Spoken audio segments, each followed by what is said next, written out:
आज ते उड़ताड़े आ धमकी देताड़े। आज ते उड़ताड़े आ धमकी देताड़े। उड़ाहू वाला है ये आ गिराहू वाला ये है। जब पंख जमा सकत नहीं तो पंख। आ एक बात ध्यान से सुन ली है, केस फौजदारी मर्दे पर होला। मर्द पर केस कर। आ एगो कहावत हमार सुन ली है कि जेल में बंद बंदा आ पेट के बच्चा कि कोई नहीं खे रोक सकत। अइला के बाद का हुई।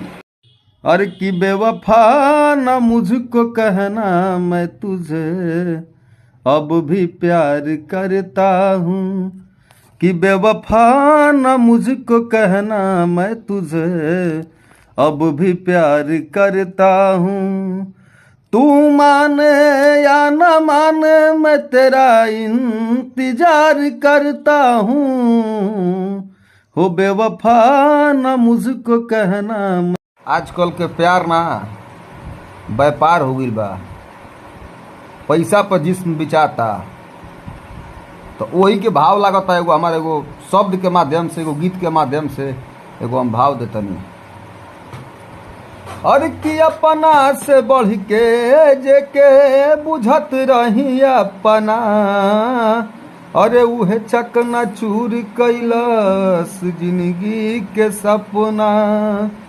और कि अपना से बढ़ के जेके बुझत रही अपना, आ उहे चकना चूर कैलस जिंदगी के सपना।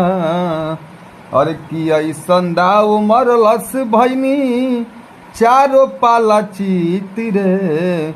और कि ऐसन दाव मरलस भैनी चारो पाला चीत रे। और कि के करा के दुश्मन कहीं आ के करा के हित रे। अरे हित रे कि के करा के दुश्मन कहीं के करा के हित रे।